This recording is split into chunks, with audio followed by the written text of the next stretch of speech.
meeting is being recorded.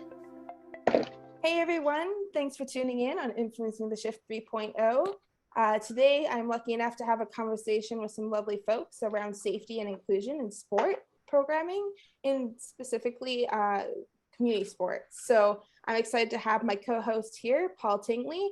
Paul, do you want to start us off with the intros? Yeah, thank you, Cassie. I just wanted to thank everyone for joining us today to have a conversation related to safety and inclusion in sport. So we have three guests today to speak on that. So we'll start by having each of you introduce yourself and a little bit about the role that you do to provide inclusive sport. Does Jen, you want to go first? Sure. I am Jen Fisher, and I am one of two inclusion and accessibility specialists for Halifax Regional Municipality.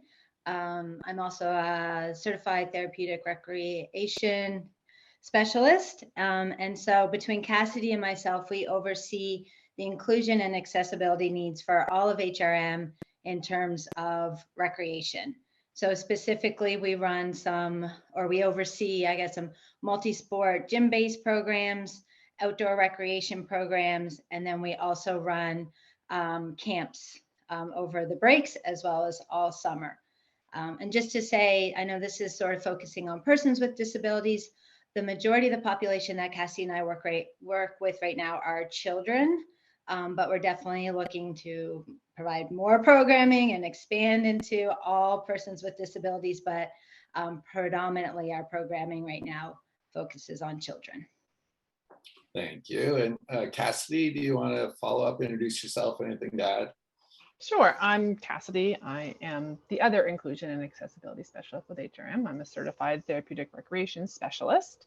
And Jen covered pretty much all kind of areas of where we work. Another area that we're just started to kind of become more involved in is sitting in some built environment committees and kind of offering a lens around universal design and built environment, and ensuring that kind of the accessibility goes towards access, but also just kind of the universal design principles in general. So it's been a really exciting part of our job that just kind of started recently. Awesome. No shortage of work to be done. And Kirsten, do you want to go next? Yeah. So I'm Kirsten Tybert. I'm the multi-program coordinator for Easterseals Nova Scotia. And I work fairly closely with Paul Tingley in the past, but I coordinate a lot of the parasport programs for children and youth across mostly HRM, but we've expanded to Cape Breton for our sledge hockey programs. So hopefully I get to expand that to even older adults. It's one of my goals. And I know before Paul left parasport, we were working on getting the programming into schools as well.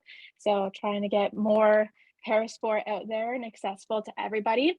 And I also work with Special Olympics Halifax. I'm on the board, as well as the head coach for their basketball program for going on 6 years now. So I kind of work with both parasport and Special Olympics. So I kind of get the best of both worlds when it comes to children and youth with disabilities. That's awesome. Thank you. Yeah. I'm excited to hear your guys' perspectives, because you each kind of bring your own flavor to this conversation. Just for a bit of background, like Influencing the Shift was created as an opportunity to have just open conversations around providing recreation and sport opportunities for persons with disability. And I think within this conversation, this year we decided to focus on community sports, specifically due to some data we collected, and really recognizing that there was a lot of questions that wanted to be answered in regard to how to provide inclusive sport to the best of their abilities. And so this conversation around safety and inclusion, I think, is really important. And I think I want to start off with just a really broad question for each of you. So really, in your own words, what steps can be taken by an organization to prepare a safe and supportive space for persons with disabilities who want to partake in a mainstream sport programming? And maybe we can start, Kirsten, with you, and we'll just go counterclockwise this time. Sure. So in my experience, I think one of the biggest steps that an organization can take is, they reach out to the communities to get a lot of volunteers. Most of these programs are completely volunteer run. And one of the biggest problems with that is that they don't have the necessary training or understanding of what types of disabilities they may encounter, or the types of equipment that is even involved in like parasport and stuff like that. So one of the biggest things I think that can be done is getting some type of coaching certification, especially if you're working with those with disabilities. Coaching in sport with disabilities is a great program offered through the Coaching Course of Canada. And I think even now it's free since the pandemic began 2 years ago. So it's even more accessible to organizations. And it also just allows us to kind of bring our programs up to the next step and have them on the same level as neurotypical programs. And just having individuals within your organization that are aware of the disabilities that they may encounter and the different types of hazards that may be involved with that, and the kind of steps that you should take, how to organize your program, and that kind of contributes to making it more safe and, in the end, inclusive for everybody that's going to be involved. No, I completely agree. And I think you've touched on some really key points there. I'm going to pause because I have some follow-ups, but I'm going to let Cassie or Jen take over on your response to that as well. Sure, I will take this one on for Team HRM. So something that we focus on in terms of providing safe and supportive space is the prep work that goes into it. So knowing your participants, we try and do an intake assessment with each of the participants that have gone on. So when you go to register for a program with HRM, you can request inclusion support. So if we have someone that does that, then we try and make sure that an intake is done. Specifically done during the camp setting, but a lot of times hopefully throughout the year as well. So that intake asks questions about the medical diagnosis, any assistive devices that are used either for mobility or communication, and then is there support at home and school, and what does that support look like? And then also focusing on like the emotional and behavioral piece as well. So the intake just asks questions about emotional distress, if they're becoming anxious or upset or overwhelmed. What are some of the coping strategies that have been used in the past? What will be successful to help the participant be successful and maintain safety during the activity? We've also looked at, so a lot of, like I said, we work predominantly with children and a lot of children with developmental disabilities. Of course, children and youth with physical disabilities also can have emotional and, distress and behavioral challenges as well. But because we see that quite a bit, we've worked on putting together sensory boxes for each of our rec facilities. They have not actually been, this is a step that Cassie and I are taking right now. We're collecting items to go in big Tupperware boxes that every rec facility will have. So they'll have wiggle chairs, fidgets, Play-Doh, beanbag chairs if needed, whatever it is that the rec facilities require to help support the participants. Because we do know that if anyone starts to become overwhelmed, anxious, it could lead to an unsafe situation. So in order to provide that support, and then working with the rec facilities to find where can these sensory items be used? Are there safe spaces, quiet spaces? So that's something that we've slowly started. We've just been in this role for less than a year. And so we started right at the beginning of summer, which was very busy. So we're just kind of starting to put a lot of these things in place. Something also that, again, it kind of focuses on the prep work is when you're doing a program, you want to do a site visit. So we have our staff come to the site, especially the outdoor rec environment. So doing a site visit, seeing, are there some dangerous situations? Are we close to a road, close to water? Are there barriers to physical access? So all those things, so you can be prepared. So when your participants show up, the environment is safe and they're going to feel supportive. Whether you need to put up signage or physical barriers or whatever it is to help prepare. And then we also allow the participant and the family or guardian to also see the site if they would like and meet the staff staff or volunteers. Again, this happens quite a bit in the camp situation. They're able to come to where they're going to have their camp, see the facility, the parent can assess it from their perspective, and then work with the staff to provide any accommodations that need to be put in place. You're bringing flashbacks then- for me when I would be like going to the soccer field and preparing and like having to go around and pick up all the garbage pieces and then like figure out where like the fleet exits were to like, okay, like if someone's going to flee, where do I need to look out for? Yes. All those things that you forget about in programming, you're like sparking these for me. It's really, yeah, they're important pieces that we sometimes, don't consider always. Yes, most definitely. So that's something we've tried to focus on.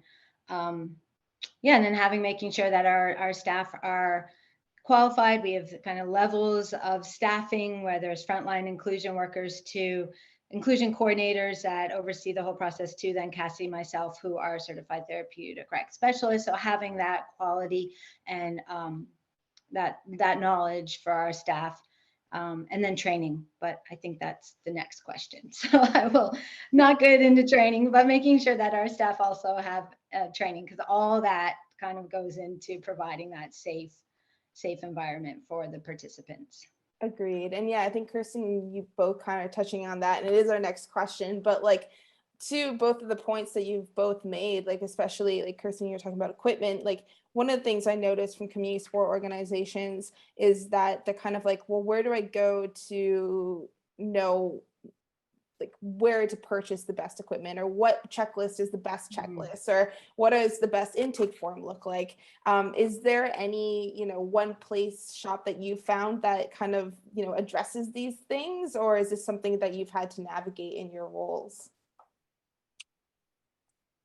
Kirsten, why don't you? I can speak. I was like, I can speak to this first. I'm the moderator here. So honestly, it depends on the sport, to be completely honest with you. There's only, like for sledge hockey, there's only one company in Canada that actually sells the equipment that's needed for the sport. So in that case, there's only one place to reach out to. But for other sports, a lot of times you kind of have to reach out to people who have been in that area for a while, because there's so many different avenues that you can take. Sometimes typical equipment can be used, but you can adapt it in a different way. So I find it's always best to kind of reach out to different organizations that may have like their toes dipped into that sport or program that you're already starting or working with. And then kind of building up from there, so that way you're getting kind of the best access to the support that you need for like the different kinds of equipment that you would want for your programs. How do you ensure though that, staff are all like, is there a process that you have in regard to like ensuring this equipment safe at all times? Because I think that's something that, organizations struggle with. While they're like, we recognize it's important to have these pieces of equipment, but how do we make sure it's safe at every step of the way, and how do our staff feel safe, like, working with the equipment and providing it? Like, have you navigated any kind of, solutions to that piece, or is that something you've ever come up to, like, as a barrier? It's actually not anything that I've dealt with throughout my time working in the sport kind of area where we're worried about equipment being safe, only because the equipment's been used for so long that when we reorder new stuff, it's just, we understand how it works. We understand that, sometimes this equipment has a shelf life, and, it only lasts for so long. So I haven't had anything come up of like, should I trust it? Should I not trust it? But it's one of those things where like, I'll test it myself first before I would ever put anybody else into the situation of using it themselves. Okay, awesome. Sorry, Jen. And same, I don't know if you remember the question I asked, but it's, Something about accessing adaptive equipment, I think. Well, it was more just around like, and I think more so like, I felt like for you touched on an important piece around intake forms, and just that process and the importance of like gathering information. And is there a reference spot that people can go to learn what a good intake form looks like? Or is it kind of just a trial and error and, oh, I wish I asked that, but maybe next time? Yeah, that's a good question. I mean, intake form in terms of assessing the participant, we have ones that we use and that, definitely we can share with other organizations or professionals. In terms of equipment, our adaptive equipment program in general is not well established, but that's something we're working on. So if you want to go to a rec center and borrow equipment, you can, and then you sign off on it and you leave your license and all that stuff. But in terms of adaptive equipment, we have 2 DAO students working with us right now, and one of their special project is to start figuring out the adaptive equipment with HRM. So what a loan program would look like, what the community even needs. So we're actually, it's hard to answer that question because we're even in the very, very beginning stages of that. We have equipment, but we don't have a formal loan program. We don't have a formal intake program for, does this meet your needs or anything like that. So she has reached out to people in the community already, Cassie, you know, yourself, and just trying to formalize that process and starting to survey the community. So that is very exciting because we want to be able to provide this to the community, but in a safe manner, because right now there's not a real process in place. I love the like, it's so much that you're doing and you're covering, but you're very honest when you don't have it all figured out, and it's okay not to have all the answers. Kind of reaching out to other people that have the experience, and they're more than willing to share as you'd be willing to share. So, it's great information. Should we go on to the next question? Yeah. We are going to ask about the training. Are there certain types of training you think sport and recreation staff should have in order to be knowledgeable in accommodating persons with disability in sport? So, Kirsten, you want to go first on this? Sure. So kind of adding to what Jen said previously, there's kind of like, I think that there should almost be tiers in training. So the person that's at the very top should have all of the training necessary for any type of program. So I know in my experience, we have to have coaching with disabilities. We have to have that one. And that, like I mentioned previously, it's a great program. It breaks down the different kinds of disabilities, what to expect, how to handle the different types of disabilities, and teaches you really about like patience and how to adapt your program. And then not only that, but you know, a lot of times for more so Special Olympics side of things rather than Easter Seals, we also have to have sports specific. So we have to understand that, you know, adaptations have to be made to every sport for every type of disability that we might see.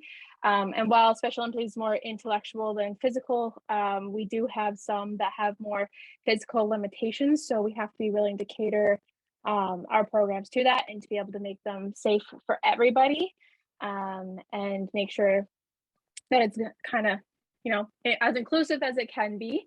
And then stepping down from there, training, I still believe that every, you know, main coach or program facilitator should have some type of certification background. You know, a lot of times for a lot of the students that we use for our Easter Seals programs are therapeutic recreation students.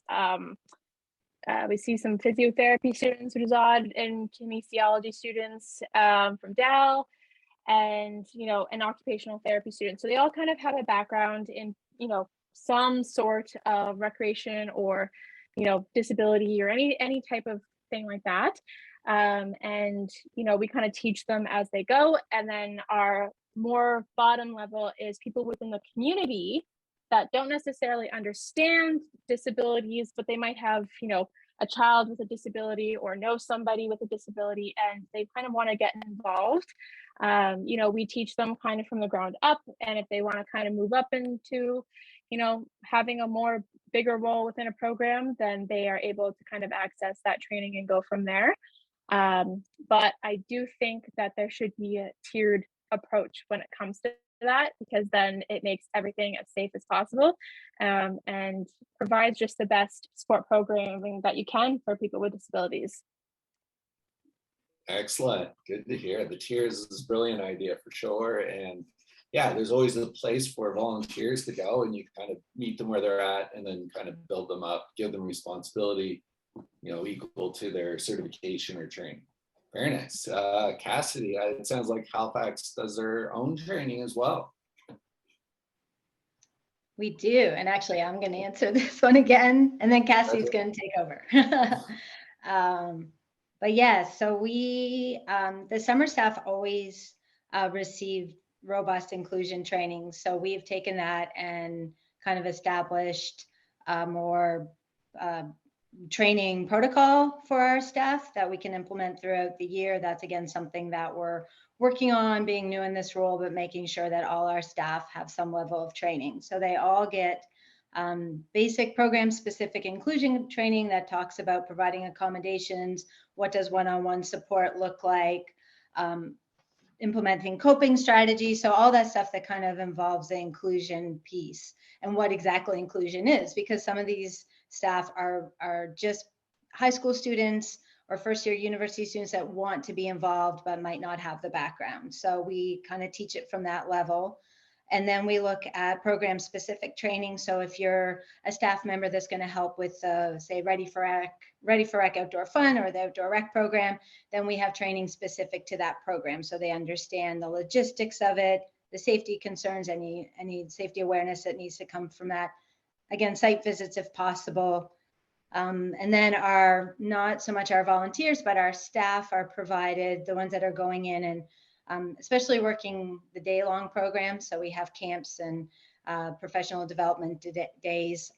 So if you're going to be with a camper for an extensive period of time, we make sure that they have personal care training. So everything that goes into providing support with personal care, all the things that you have to be aware of when you're doing that.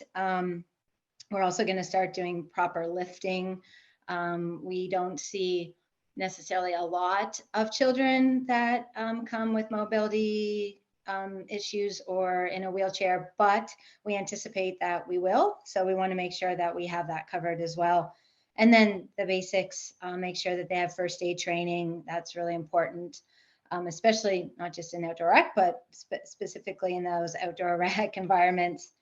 And then our summer staff, not year round, but our summer staff go through nonviolent crisis intervention training, just to make sure that they feel comfortable, not necessarily going into a hands-on clinical situation, but being able to verbally de-escalate a situation, making sure that the participant and themselves are staying safe.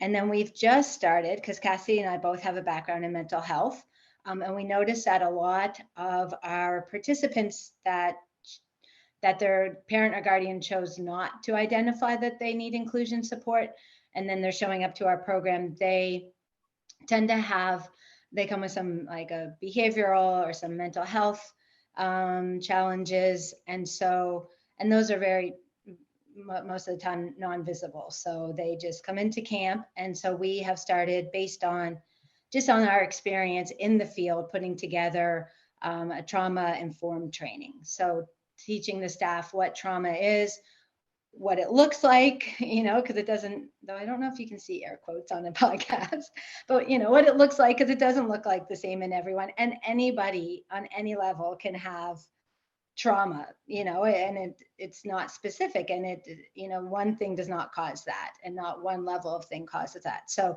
making sure that our staff have the ability to manage those situations, identify those situations, and have resources for participants that are exhibiting behaviors that come from a place of a trauma experience. So that's something we just recently started and want to implement kind of all year round. But have you seen trainings like this already patented or like created like nationally at all, or is this something that you're having to develop yourselves? So Jen, do you mind if I answer this? Yeah. Okay, sorry, just because I did a lot of the research, and there's not specific training when it comes to, there's lots about schools and lots about hospitals, but there's no specific training around trauma in recreation environments. So it is definitely an area that that would be fantastic to see some more development in around a standardized training, and something that Jen and I are both passionate about. So we've kind of developed our own, and we've done a great job doing that, but it would be lovely to see in some fashion having something more standardized. Yeah, definitely. Just before we wrap up this question, I think both Easter Seals and Halifax are great organizations and they have staff. So you are like the standard to which other people are trying. But for community sport organizations, people watching might not have like the support that you have. It's important to know that the Coaching Athletes with Disability on the locker.ca, and also Canadian Tire does this Coaching All Abilities course, and it really opens your mind to what inclusion really is and how to be patient and creative. But training only gets you so far. There is like the experience, so they go hand in hand. So like learn a little, try it a little, go back and forth, and that's really going to speed up. And then choosing some mentors to help you through the journey is going to make sure it's quality for everybody. So on to the next question for you, Cassie. Awesome. Thanks, Paul. And it's a good point to make, because yeah, it definitely is the experiential piece as well. So leaving space and room for that is important. So to wrap up our podcast series, with you guys at least, we have a final question for you. So what advice would you give to an organization who does not feel like they have the capacity to provide a safe, inclusive program? And we'll start with you, HRM, this time. Okay, and this is my time to shine. No, Jen did a lovely job as well. So I think Jen and I chatted about this a lot, and I think like to just start small and to not feel like you necessarily need to change every single one of your program offerings immediately. Obviously, it's always nice to have kind of universal design in mind when you're kind of creating your programs, but some programs are pre-existing. Some maybe you've kind of come upon your organization and you've had a program or a facility or a space that's been working or been running for a long time. So maybe there's a new program that you're starting, and within that new program, you can kind of build in some of these pieces, whether you learn some things through the coaching certification or whether you pull in community members. Speaking to community members to get their input on what they're looking for is so hugely important.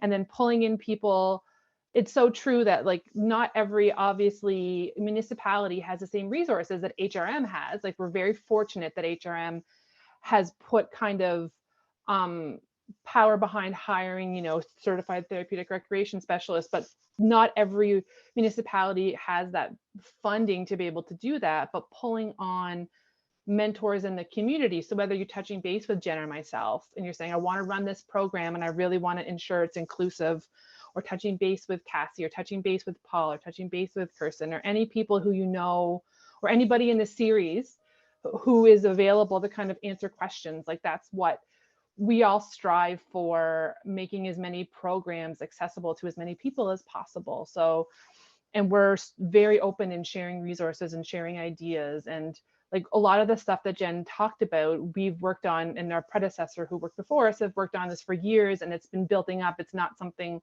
that we're necessarily starting from the ground up. And it doesn't mean that you have to be a recreation therapist, and you have to have a background in trauma, and you have to have all these things that we have, which is fantastic, and it lends itself well to the program. But I think you just have to have a passion and a willingness, and then making sure that you're including that passion and willingness with some understanding around what folks with disabilities means, and what what respectable access looks like, and making sure, if you're running a program that if there's 2 entrances, for example, to your facility and only one's accessible, that maybe everybody goes through the accessible entrance so it doesn't feel like it's a 2-tiered system.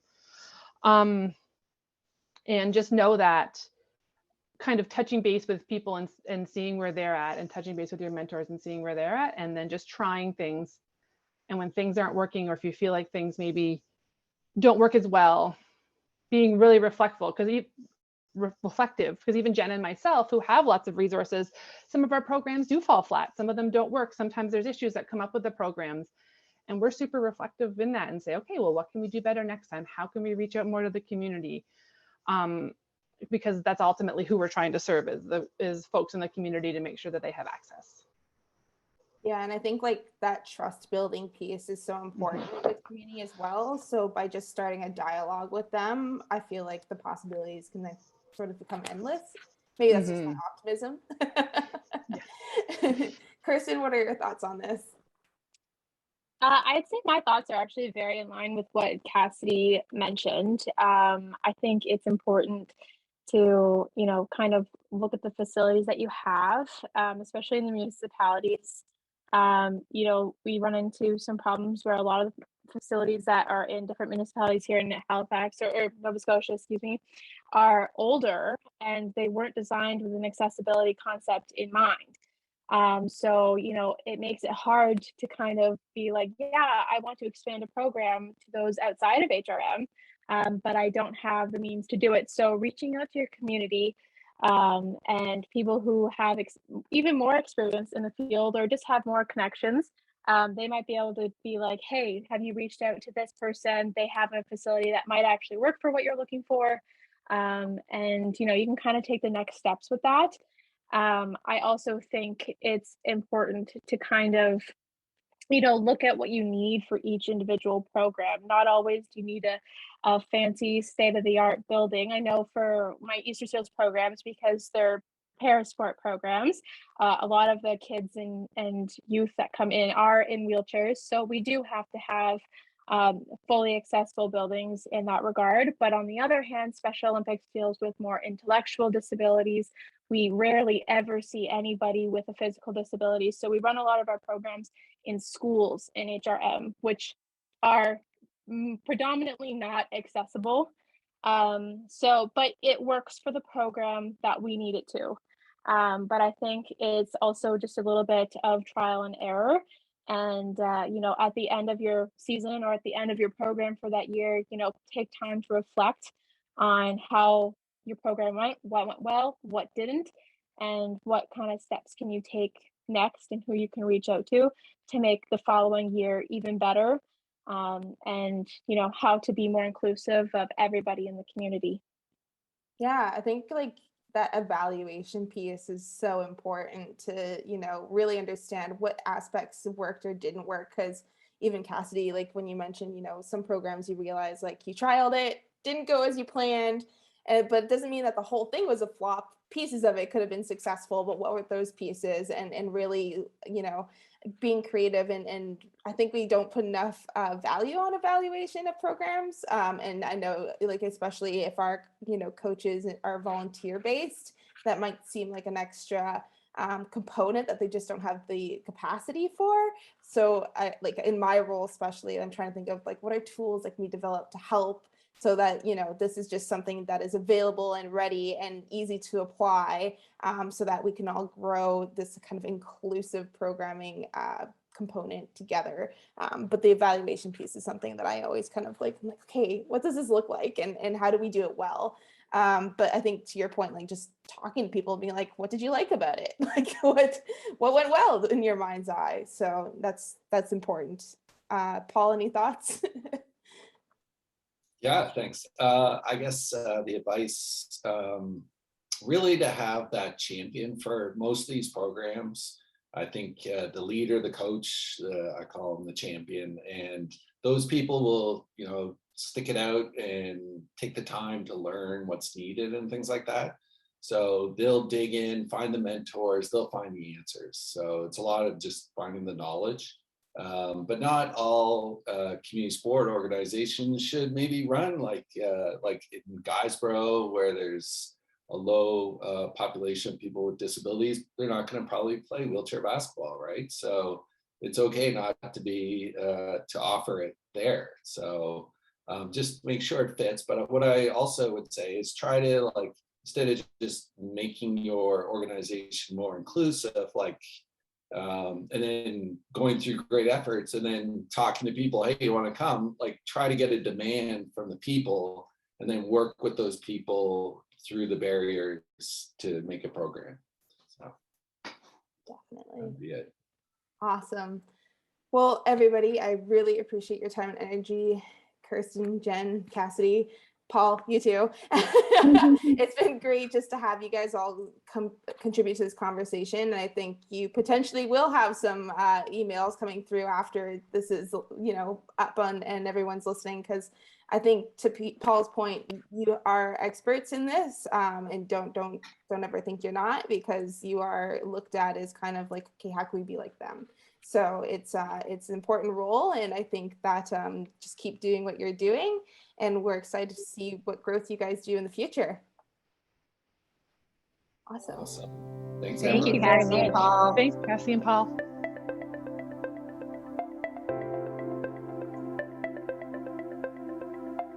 Thanks for tuning in to today's conversation on Influencing the Shift 3.0. Influencing the Shift would not be possible without the Northern Inclusion Access Committee. Its representatives are made up from varying organizations within the northern region of Nova Scotia, including partners from East Hants, Colchester, Pictou, and Cumberland counties. These partners identified a gap in service delivery within the sport and recreation sector when providing opportunities for persons living with disability. We all play an important role in shifting towards a more inclusive sport and recreation sector for individuals with varying abilities. Let's start by influencing the shift.